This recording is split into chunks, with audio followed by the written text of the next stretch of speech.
La Mediterrània, bressol de cultures.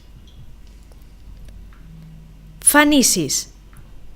Els fenicis difongueren cap a la Mediterrània occidental elements culturals com l'alfabet, el mercat com a espai d'intercanvi, la navegació d'altura o el sistema d'orientació per la posició de les estrelles.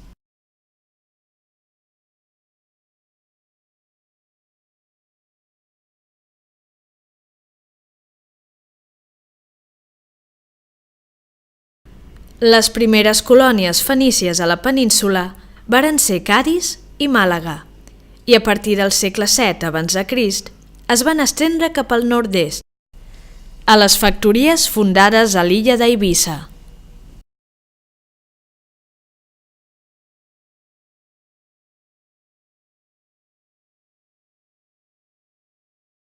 Grecs.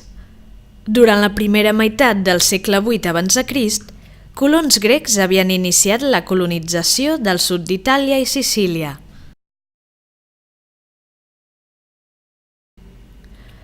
Una segona onada de colonitzadors va portar cap a l'any 600 a.C. navegants foceus dels territoris grecs de la costa d'Àsia Menor a fundar Marsella i Empúries, els quals van entrar en competència amb els fenicis pel control dels mercats ibers.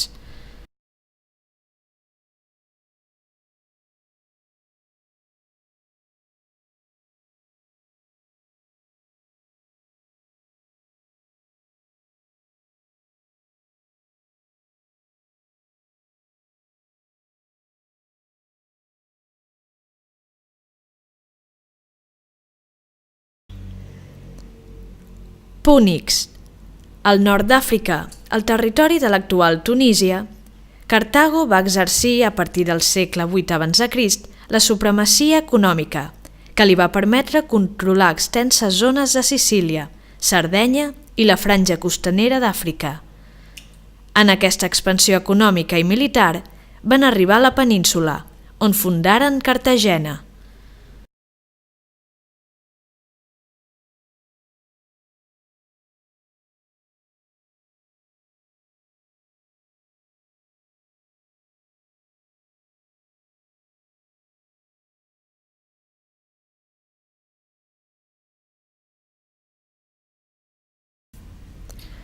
Etruscs. Al nord d'Itàlia, a les actuals regions de la Toscana, el Làtzio i l'Úmbria, les ciutats-estat etrusques articularen un ampli territori i estengueren les seves xarxes de comerç cap a la costa del sud de França i l'Europa central i mantingueren la seva independència fins al domini romà.